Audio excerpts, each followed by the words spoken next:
Good evening everyone. कल एएफपीआई का exam हुआ था, armed forces preparatory institute Punjab के बीच में, है ना। 10th बेसिस पे ये एग्जाम होता है।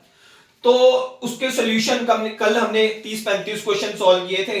तो आज भी हम कोशिश करेंगे 30 से 35 क्वेश्चन जो है इसके सॉल्व करें। तो आप लोग देखिए कि आपके कितने क्वेश्चन करेक्ट हुए हैं और कितने क्वेश्चन जो है आपके रॉन्ग हुए हैं, कितने चांसेस हैं आपके पास होने के, कहां आपने गलती की है। तो आज हम लोग नेक्स्ट 30 से 35 क्वेश्चन जो है डिस्कस करेंगे। जिन्होंने ये एग्जाम दिया है आप उनके साथ भी ये शेयर, जो ये वीडियो है शेयर कीजिए, है ना। मेरे चैनल को सब्सक्राइब कीजिए, नीचे कमेंट जरूर दीजिए, उससे मेरे को पता चलता है कि कितने सीरियस कैंडिडेट के पास ये वीडियो पहुंच रही है। ठीक है, तो सबसे पहला क्वेश्चन आज का हम देखते हैं। देखो, कहते हैं the perimeter of rectangular room is 82 centimetre. Perimeter दिया हुआ है 82 centimetre. Length of a diagonal is 29 centimetre. उसके डायगोनल की लेंथ ली हुई है 29 सेंटीमीटर और पूछा क्या है उसका एरिया।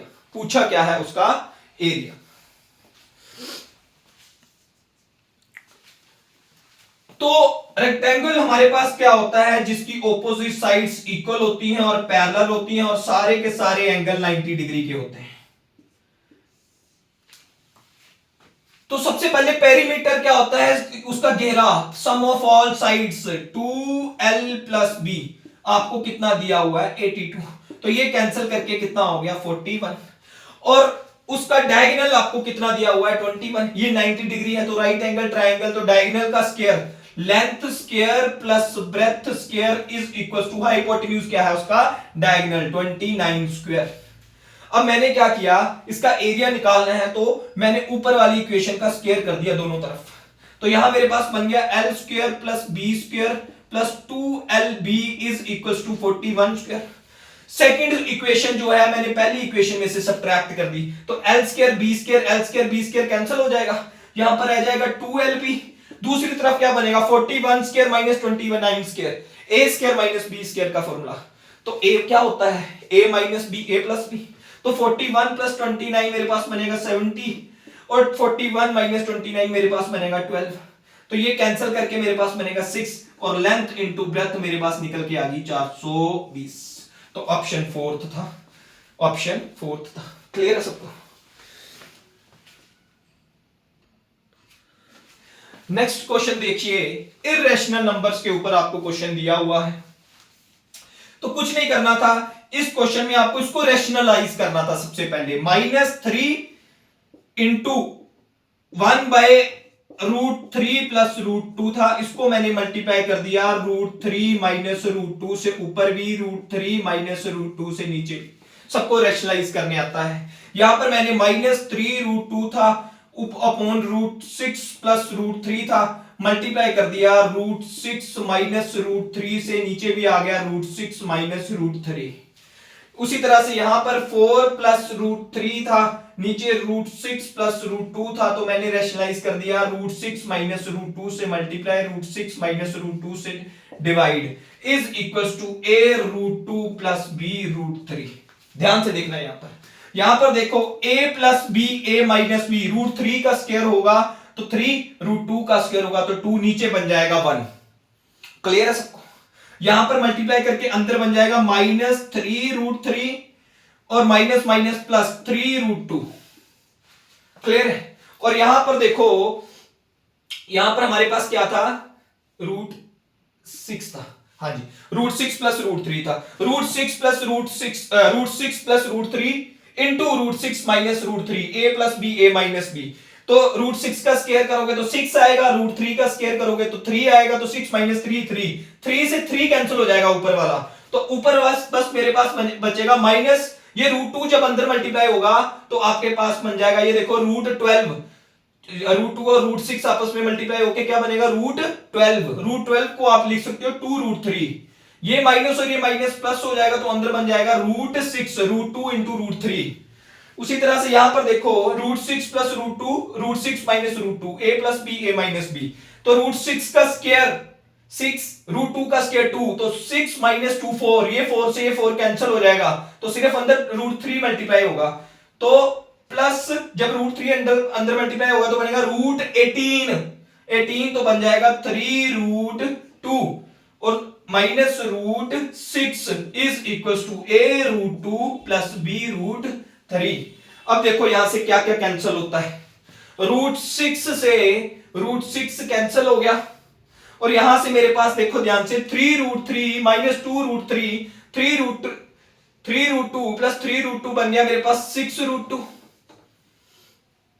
माइनस 3 रूट और माइनस 2 रूट 3, तो ये मेरे पास बन गया minus 5 root 3, minus 5 root 3 is equal to A root 2 plus B root 3। तो यहां से a की वैल्यू मेरे पास आ गई है 6 और b की वैल्यू का कितनी आ गई है -5। ये आपस में कंपेयर कर लिया, रूट 2 का कोएफिशिएंट 6 है, यहां रूट 2 का कोएफिशिएंट a है, तो a की वैल्यू 6 होगी, b की -5, तो a माइनस b आपसे पूछा था, तो a माइनस b 6 माइनस 5 आपके पास 1 आंसर इसका बनेगा, 1 आंसर, सेकंड ऑप्शन 1 आंसर बनेगा। क्लियर है सबको?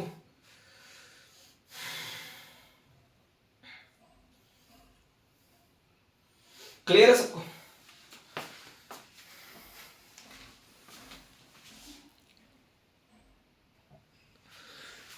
देखो अगला क्वेश्चन जो था वो आपको एपी का पूछा गया था।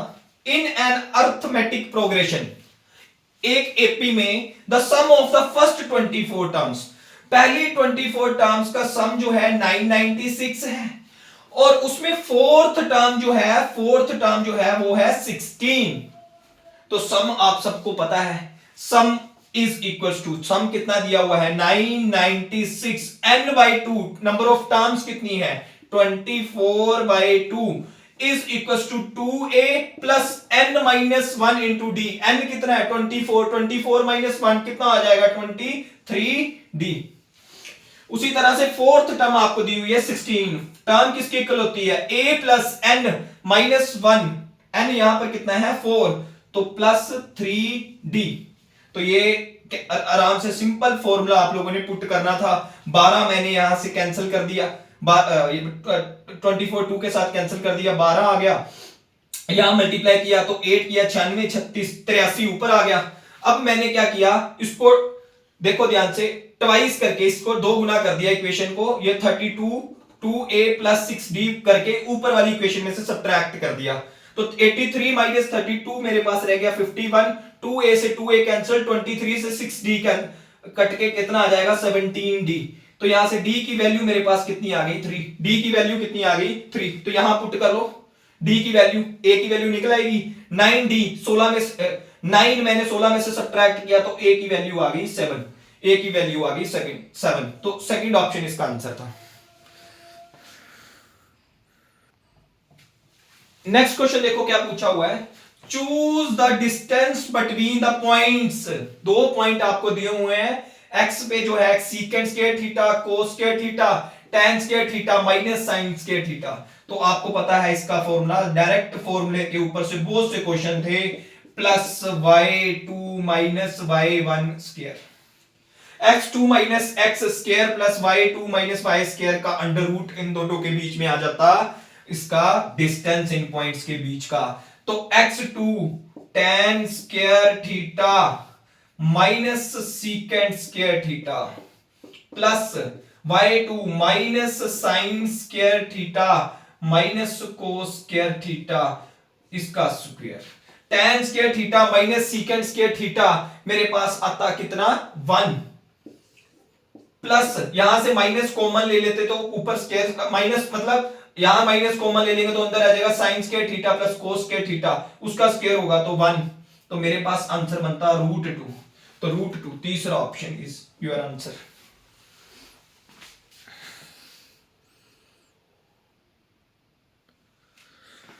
नेक्स्ट क्वेश्चन देखो, राइट एंगल ट्राइंगल से आपको दिया है, the difference between the sides of right angle in a right angle triangle is 14 centimetre. ये 2 साइड है जिनके बीच में राइट एंगल है a इंटू बी, ये मान लो ये ABC एक राइट एंगल ट्राइंगल है, ये साइड्स हैं राइट एंगल के बीच में जो 2 साइड्स हैं इनका डिफरेंस मान लो a माइनस बी आप लोगों को दिया हुआ है 14 सेंटीमीटर, और इनका एरिया, ट्राइंगल की जब आपको हाइट पता होती है बेस पता होता है तो एरिया कितना होगा half AB is equal to 120। तो a into b is equal to 240। ध्यान से देखो सारे यहां पे,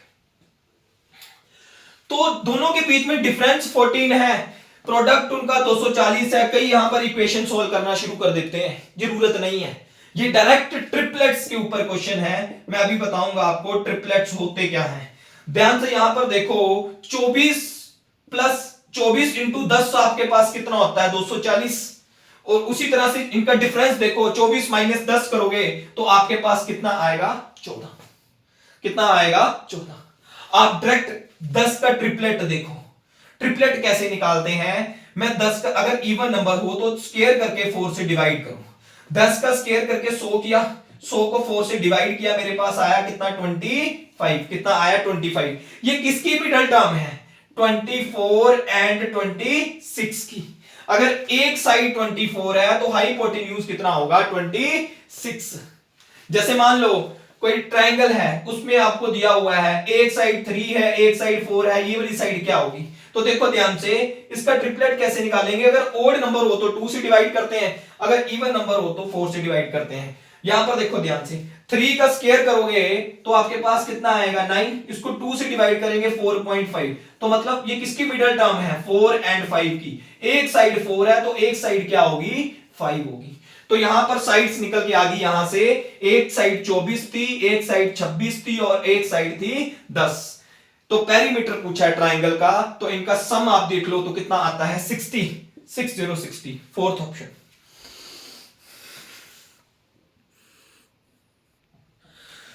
नेक्स्ट क्वेश्चन आपको जो पूछा गया था क्वाड्रेटिक इक्वेशन में पूछा गया था, इसमें पूछा गया था what should be the value of c so that the roots of the quadratic equation. एक आपको ये इक्वेशन दी है,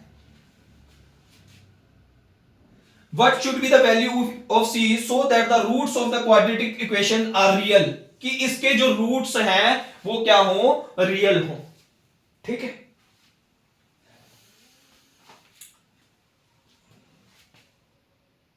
तो देखो ध्यान से, रियल रूट्स के लिए अगर मैं डिस्क्रिमिनेंट देखूं तो वो मेरे पास किसके इक्वल होता है minus b plus minus under root b square minus 4ac upon 2a। तो देखो इमेजिनरी रूट्स तभी आ सकते हैं कि जो अंदर बी स्क्वायर माइनस 4ac 0 से कम हो, नेगेटिव वैल्यू, ये negative value. Under root b square minus 4ac कब क्या हो, क्या हमारी नेगेटिव वैल्यू हो। तो आप लोगों ने यहां पर देखना है ध्यान से, जो रियल रूट्स के लिए b square minus 4ac greater than क्या होना चाहिए 0 होना चाहिए, ग्रेटर देन क्या होना चाहिए 0 होना चाहिए। तो यहां से b देख लेते हैं, b कितना है मेरे पास 6, b का स्क्वायर किया तो 36 माइनस 4 और a कितना है मेरे पास 2, तो यहां पर माइनस 2 और c ग्रेटर देन 0। तो यहां से 36 इज इक्वल्स टू, तो ये माइनस माइनस प्लस हो जाएगा, तो इधर आ गया 8c है ना, इधर आ गया मेरे पास माइनस माइनस प्लस होगा माइनस 8c। तो c की वैल्यू मेरे पास कितनी होगी, c इज, यहां पर देखो ध्यान से, c is less then 36/8 minus, तो यहां से वैल्यू मेरे पास बन गई 9/2। c is less than minus 9/2। तो ये आंसर है मेरे पास second option, c is minus 9/2।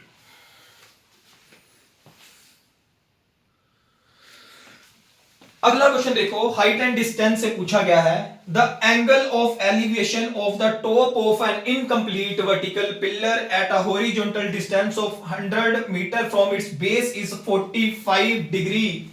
Incomplete pillar मान लो इतना बना हुआ है, उसका एंगल ऑफ एलिवेशन कितना दिया हुआ है 45 डिग्री 100 मीटर दूर उसके बेस से। एट द आगे लिखा हुआ है if the angle of elevation of the top of the complete pillar, top of the complete at the same point to be 60 degree, इसकी अगर ये कंप्लीट हो जाए पिलर, इसी पॉइंट पे अगर एंगल ऑफ एलिवेशन जो है ये 60 डिग्री है, तो बताओ then the height of the incomplete pillar is to be increased by, कि जो हमें इनकम्प्लीट पिलर है, उसकी कितनी हाइट बढ़ानी पड़ेगी। ध्यान से देखो, यहां पर tan पहले 45 था, तो हाइट कितनी थी इधर देखो, tan 45 is equal to height upon base कितना है 100, तो 45 1 होता है, तो पहले हाइट कितनी थी पिलर की, इनकम्प्लीट पिलर की 100, कितनी थी 100, और आगे जो इसको बढ़ाया उसको मैं मान लेता हूं x है। अब tan 60 हमारे पास कितना हो गया, अब 60 डिग्री एंगल ऑफ एलिवेशन हो गया, अगर उसको कंप्लीट करते हैं तो tan 60 is equal to height कितनी होगी x प्लस 100 डिवाइडेड बाय 100, और tan 60 कितना होता है मेरे पास √3, तो इधर मल्टीप्लाई हो जाएगा 100 √3 is equal to x plus 100, तो x की वैल्यू कितनी होगी 100 कॉमन आ जाएगा √3 माइनस 1, तो x की value fourth option 100 √3 minus 1। Clear है सबको। अगला क्वेश्चन देखिए, स्पीड टाइम एंड डिस्टेंस में से पूछा गया है। वो कहते हैं कि a car travels for 20 kilometre at a uniform speed, 420 kilometre करते हैं एक यूनिफॉर्म स्पीड से। If the speed had been 8 kilometre per hour less, अगर उसकी स्पीड 8 किलोमीटर पर आवर पहले से कम होती तो it would have taken 3 hour more, उसको जो टाइम है वो पहले से 3 घंटे ज्यादा लगता। तो बताओ कि जो ऑप्शन है इसमें से सूटेबल कौन सी इक्वेशन जो है इस क्वेश्चन के लिए है। तो देखो ध्यान से, speed is equal to 420 kilometre, कोई टी टाइम लगता था, दूसरी बार जो स्पीड है t1 मान लो t1 टाइम लगता था, दूसरी बार जो स्पीड है वो 8 किलोमीटर कम कर दी तो s माइनस 8, तो 420 किलोमीटर करने के लिए कितना टाइम लग रहा है t2। अब कह रहा है it would have taken 3 more hours for the same journey, उसको जो t2 है वो 3 घंटे ज्यादा है t1 से, क्यों, क्योंकि 8 किलोमीटर पर आवर स्पीड कम हो गई, मतलब time 420 upon s minus 8, t2 जो है वो 420 बटा s टाइम t1 से कितना ज्यादा है 3 घंटे, तो 420 कॉमन आ जाएगा, तो s minus S plus 8 divided by ये उस तरफ क्रॉस मल्टीप्लाई हो जाएगा 3s माइनस 8 इंटू एस, है ना, s मतलब x मान लो, इसको x मान लो, s की जगह उसको x मान लो, चलो उसको हम बाद में देखेंगे, s से s कैंसिल हो जाएगा, यहां पर मेरे पास कितना बन जाएगा 420 को 8 से मल्टीप्लाई करोगे तो मेरे पास बनेगा 0 16, और नहीं ये 3 से भी कैंसिल हो जाता है, देखो ध्यान से ये 3 से भी कैंसिल हो जाता है, तो मेरे पास बना 140,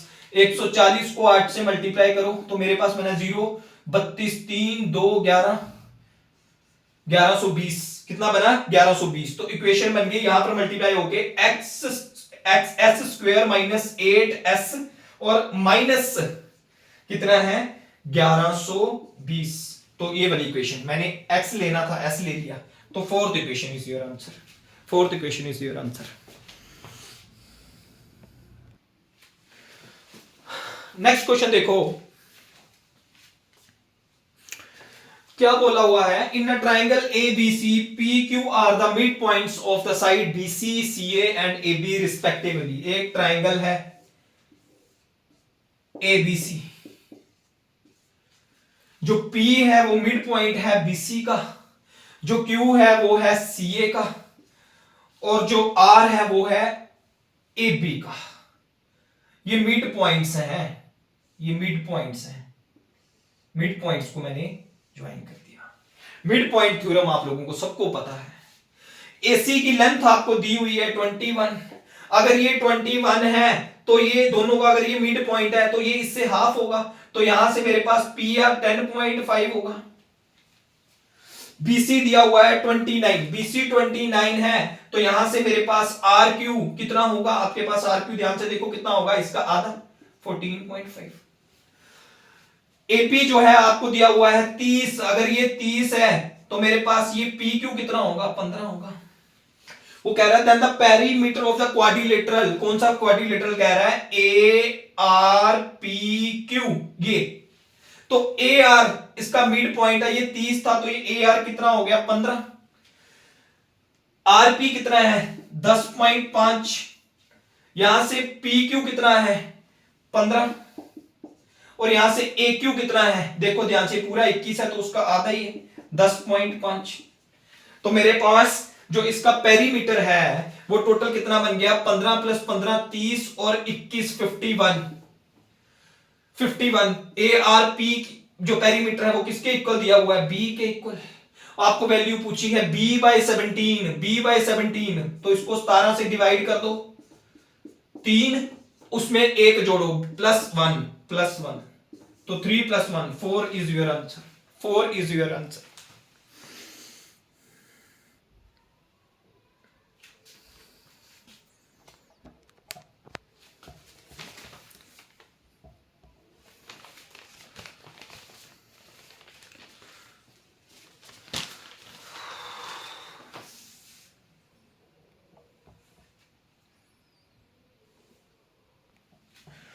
नेक्स्ट क्वेश्चन देखो क्या पूछा हुआ है, the area of the triangle formed by the line x/a y/b is equal to 1 with coordinate axis is, coordinate axis के साथ, इन एक्सिस के साथ। तो x एक्सिस की बात करूं, x एक्सिस की बात करूं तो x एक्सिस पे y 0 होगा, तो ये जो पॉइंट है वो कितना होगा, a 0। उसी तरह से अगर मैं y एक्सिस की बात करूं तो यहां पर x 0 होगा, तो y कितना होगा, 0 b। तो ये मेरे पास पूरा b है, ये a है, ये राइट एंगल ट्राइंगल मेरे पास बनता है, ये b है, ये a है, तो राइट एंगल ट्राइंगल का एरिया बन जाएगा हाफ a इंटू b। तो third option is your answer. Clear है ना सबको, ये देखो, है ना, क्लियर है ना सबको। द एरिया ऑफ ट्रायंगल पूछा हुआ था, तो एक्स एक्सिस की बात करूं तो वहां पर y 0 है, तो ये a है, तो y एक्स एक्सिस पे, तो y एक्सिस पे x 0 है, y कितना निकल के आएगा b, तो यहां से b और a था ये, तो हाफ a b इसका आंसर आएगा। क्लियर है सब। अगला क्वेश्चन देखो ध्यान से, वो कह रहे हैं for what value of p the equation 3p + 5x² - px + 6 is 0 will not be a quadratic equation. वो कह रहे हैं p की किस वैल्यू पे, p की किस वैल्यू पे ये वाली इक्वेशन क्वाड्रेटिक इक्वेशन नहीं रहेगी। तो ध्यान से देखो, अगर यहां से x² उड़ जाए तो ये क्वाड्रेटिक इक्वेशन नहीं रहेगी। तो ध्यान से देखो, अगर आप ये वैल्यू पुट करो -5/3, यहां पर अगर आप लिखो 3 × -5/3, 3 तो 3 कैंसिल, यहां रह जाएगा -5 + 5 और ये बन जाएगा 0। यहां पर क्या बन जाएगा, 0। तो ये एक क्वाड्रेटिक इक्वेशन नहीं रहेगी, हमारे पास सिर्फ क्या रह जाएगा, -px + 6। तो सेकंड ऑप्शन इसका आंसर था -5/3। नेक्स्ट क्वेश्चन देखो ध्यान से, वो कह रहे हैं a wire bent in the form of a circle of radius 42 centimetre. एक वायर है, उसका हमने सर्कल बनाया है जिसका रेडियस बनता है 42 सेंटीमीटर का। इस कट, उसको काट दिया है, and again bent in the form of a square, उसको फिर से बेंट किया है एक स्क्वायर की फॉर्म में। The ratio of the area of the region enclosed by circle, circle का एरिया कितना बनेगा और स्क्वायर का एरिया कितना बनेगा, उसकी रेशियो बतानी है। आपने हमेशा याद रखना है, 2 डायमेंशनल फिगर जब एक दूसरे को तोड़ के उसका जब ट्राइंगल बनाते हैं, जहां हम उससे उसका सर्कल बनाते हैं, जहां उससे उसका रेक्टेंगल बनाते हैं, हमेशा उनका पेरीमीटर क्या रहेगा, सेम रहेगा। तो सरकमफ्रेंस सर्कल का 2 × 22/7 रेडियस कितना है, 42। सरकमफ्रेंस सर्कल का पेरीमीटर के इक्वल हो जाएगा स्क्वायर के। तो ये कैंसिल हो गया, तो यहां मेरे पास 6 आ गया, 2 से कैंसिल हो गया 11, तो a की वैल्यू आपके पास आ गई 66। 66 क्या आ गई, स्क्वायर की साइड, स्क्वायर की साइड। अब आपको पूछा क्या है, सर्कल का area πr², pi into 42 into 42 πr² divided by इसका एरिया कितना होगा, a², 66 × 66। पाई को मैं लिख सकता हूं 22/7। ध्यान से देखना आप सब लोग, 22 से कैंसिल कर दिया तो यहां से ये 3 आ गया, 21 से कैंसिल हो गया, यहां पर 2 आ गया, 2 से कैंसिल हो गया तो नीचे 33 आ गया। अब 3 से जाएगा तो ऊपर 14, नीचे 11, तो 14/11 जो था फोर्थ ऑप्शन आपका आंसर था। अगला क्वेश्चन देखो ध्यान से, वो कह रहा है a toothed wheel diameter 50 centimetre is attach to smaller wheel. 50 centimetre का डायामीटर है एक व्हील का, उसके आगे तीत बने हुए हैं, उसके अंदर ग्रूव किया हुआ है एक छोटा व्हील जिसका डायामीटर कितना है 30 सेंटीमीटर। वो कह रहा है how many revolution will the smaller wheel make. वो कह रहा है कि जो छोटा वाला व्हील है वो कितने रेवोल्यूशन लेगा, जो लार्जर वाला है वो टोटल कितने रेवोल्यूशन लेता है 15 रेवोल्यूशन। जब मतलब बड़े वाला 15 लेगा तो छोटे का कितनी बार घूमेगा। ध्यान से देखो आप लोग, एक बार घूमने पे वो कितना डिस्टेंस कवर करता है 2 पाई आर। कितना डिस्टेंस कवर करता है 2 पाई आर, मतलब जितना उसका सरकमफ्रेंस है। तो 15 बार घूमेगा तो 15 इंटू 2 पाई आर को, 2 पाई आर को मैं क्या लिख सकता हूं पाई डी 2 आर को, है ना।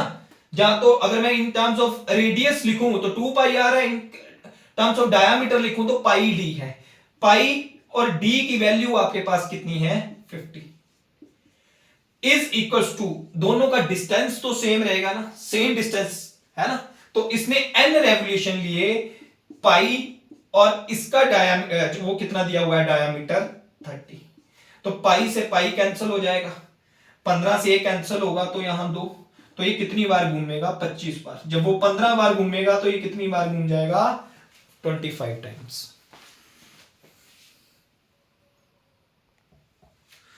देखो क्या कह रहे हैं, if the perimeter of a circle is equals to that of a square. वो कह रहा है पेरीमीटर मतलब circumference of a circle is equals to perimeter of a square. Circumference 2 pi r किसके इक्वल दिया है, पेरीमीटर जो है सर्कल का वो स्क्वायर के पेरीमीटर के इक्वल है 4a। तो यहां से ये कैंसिल हो गया 2, तो यहां से r अपॉन a की वैल्यू आ गई 2 बाई पाई, 2 बाई पाई। अब मेरे को उनके एरिया की वैल्यू बतानी है, एरिया की वैल्यू बतानी है। यहां रेडियस 2 हो गया तो पाई आर स्क्वायर 2 इंटू 2, नीचे स्क्वायर की जो साइड है वो पाई होगी तो यहां पर पाई इंटू पाई, पाई से पाई कैंसिल हो जाएगा, पाई को मैं लिख सकता हूं 22/7। 2 से ये 2 कैंसिल 11 हो जाएगा, तो ये 7 ऊपर चला जाएगा तो 14/11, 14/11। तो सेकंड ऑप्शन आंसर आ गया, second option.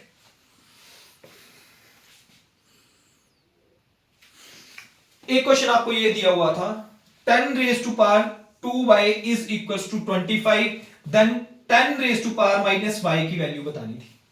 10 raise to power minus y का मतलब क्या हो जाएगा 1/10y, ये हो जाएगा, है ना। 1/y माइनस y की वैल्यू किसकी वैल्यू थी, माइनस y की वैल्यू, है ना।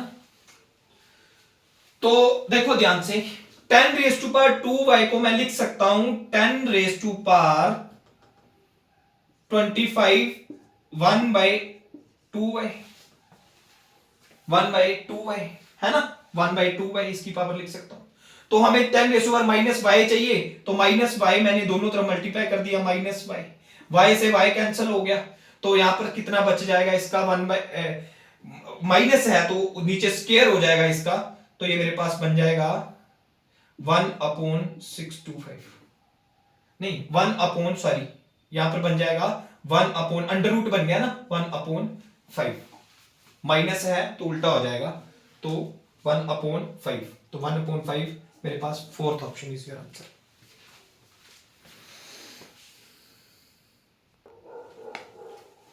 अगला क्वेश्चन देखो क्या कह रहे हैं, if P Q R in AP then P Q plus R Q minus 8 A cube is equals to. ये एपी में है, अगर एपी में है तो इन कॉन्जिक्यूटिव टर्म के बीच का जो डिफरेंस है वो सेम होगा, मतलब q माइनस पी किसके इक्वल होगा r माइनस क्यू के।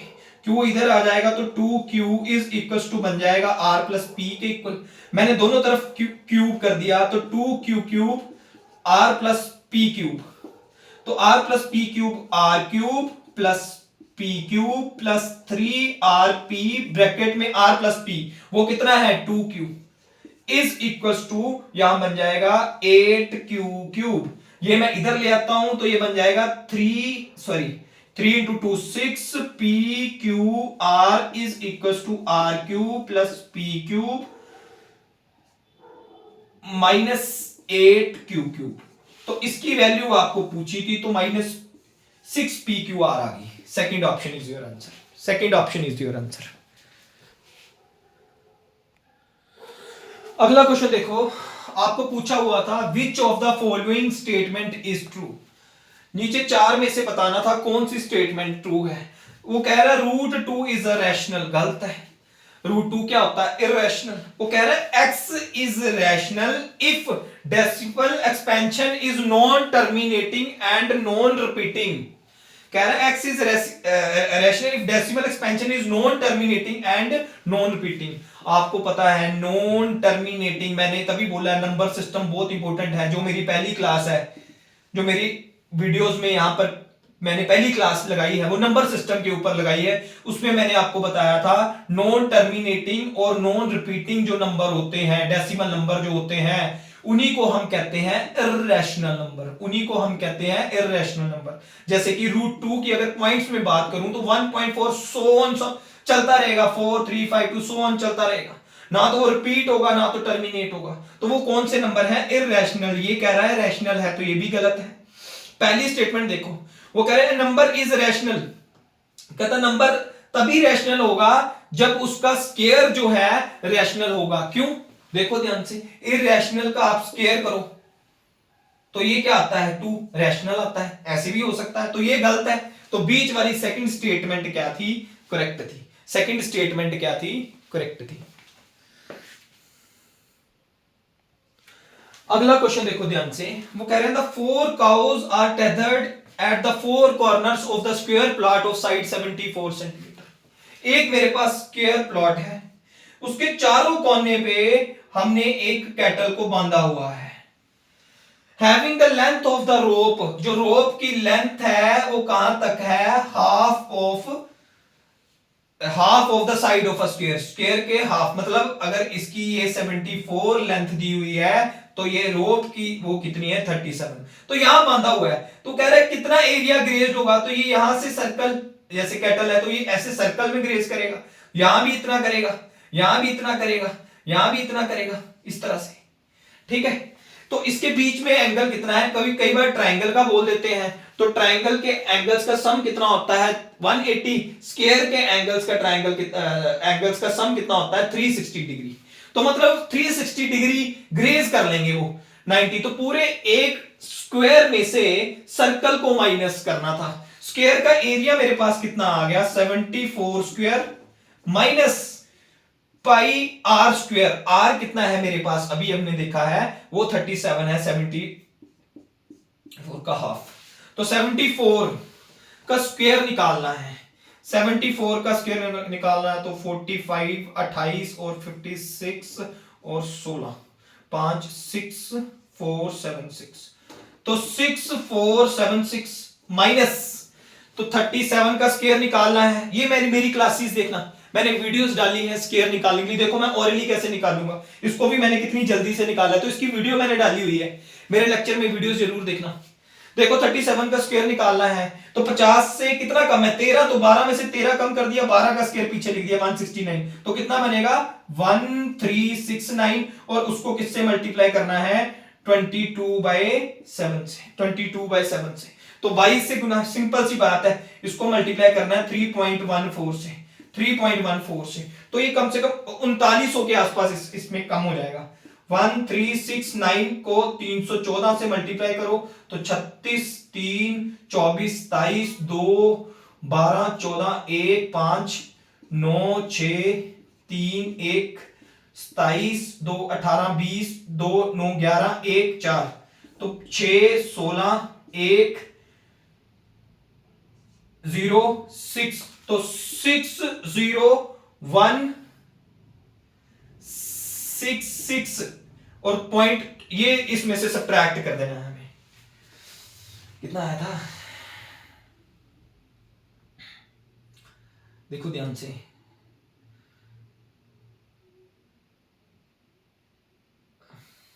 देखो फिर से एक बात करते हैं, कैलकुलेशन में कहीं मिस्टेक हुई होगी।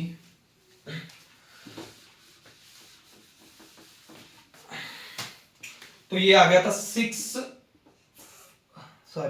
ये आया था 5 4, ये है ना, ये आया था 5476 माइनस, इसकी कैलकुलेशन कर लेना, मेरे को लगता है ये आंसर बनता है इसका, ठीक है, 1173 के आसपास, ये इस तरह से आंसर होगा। अगला क्वेश्चन देखो, वो कह रहे हैं what is the value of cos alpha minus beta.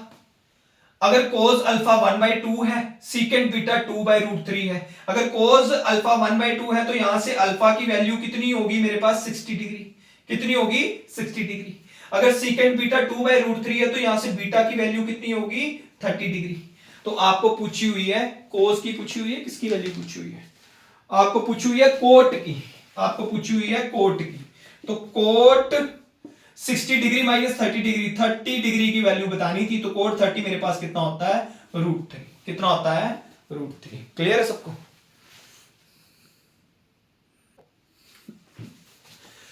Next question देखो, in an equilateral triangle ABC, एक ट्राइंगल है इक्विलेटरल ट्राइंगल, मतलब उसकी सारी साइड्स इक्वल हैं, ABC, AD is perpendicular to BC, जो AD है वो परपेंडिकुलर है किस पे BC पे। Then which of the following is true. आपने याद रखना है, बड़ा छोटी सी चीज आप लोगों ने याद रखनी थी, जो एल्टीट्यूड होता है इक्विलेटरल ट्राइंगल में उसको दो इक्वल हिस्सों में बांटता है।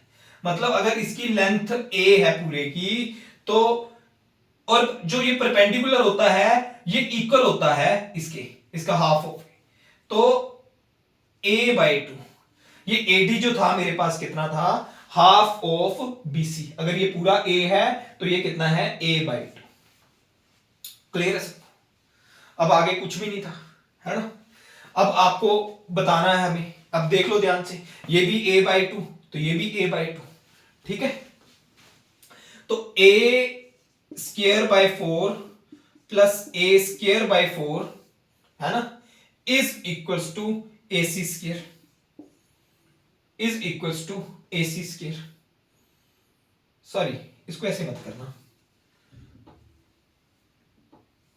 इसको ऐसे करो, AD² इज इक्वल्स टू, इसको देखो, इसको मैं लिख सकता हूं, ये सारी साइड्स इक्वल हैं तो इसको मैं AB/2 लिख सकता हूं।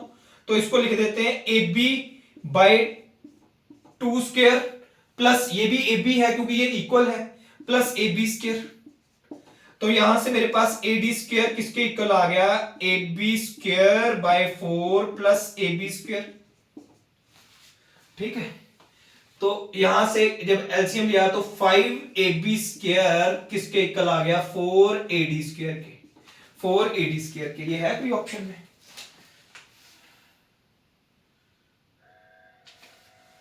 कहीं गलती हो रही है।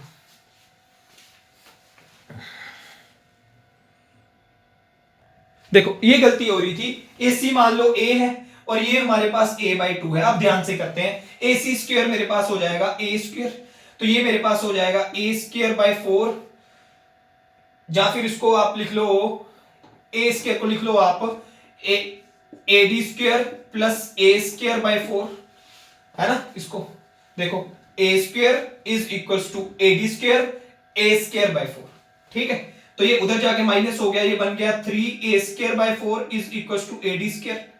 तो 3A² इज इक्वल्स टू कितना हो गया 4AD²। तो A क्या है, साइड है, तो AB, तो 3AB²। तो ये थर्ड ऑप्शन आंसर बनेगा। कौन सा ऑप्शन आंसर बनेगा, थर्ड ऑप्शन आंसर बनेगा। क्लियर है। बहुत है, आज हम इतना ही डिस्कस करेंगे। लगभग 40 मिनट की वीडियो बनी है। जो बचे हुए क्वेश्चन है वो मैं अपनी अगली क्लास में डिस्कस करूंगा। मैं भी अभी थक चुका हूं बहुत ज्यादा, तो मेरे से भी गलतियां हो रही हैं। तो आप लोगों ने जो मैंने वीडियोस डाली हुई हैं शॉर्टकट्स की, मैंने बोला था पहले भी कि नंबर सिस्टम बहुत इंपॉर्टेंट है। कई जगह इंटीजर्स लिखा हुआ है, कई जगह प्राइम नंबर्स लिखा हुआ है। जब तक आपको उन चीजों के बारे में नहीं पता है तो आप लोग क्वेश्चंस को सॉल्व नहीं कर सकते हो। अब लड़कियों का पेपर है नेक्स्ट वीक, वो जो माई पागो इंस्टीट्यूट का, ठीक है। तो वो ये सारी वीडियोस देख के जाएं, इससे रिलेटेड ही क्वेश्चन आप लोगों को आएंगे, ठीक है। ध्यान से मेरी वीडियोस को देखें, सबके साथ शेयर कीजिए, ठीक है, जो अगले बच्चे हैं जिन्होंने तैयारी करनी है, अभी 9th में है आपके स्कूल में, उनके साथ भी ये वीडियो डिस्कस कीजिए, उनके साथ शेयर कीजिए कि वो जो अगली बार एग्जाम में बैठे तो उनको एग्जाम के बारे में पता हो कि शॉर्टकट तरीके से किस तरह से क्वेश्चन सॉल्व करने हैं। थैंक यू, जय हिंद।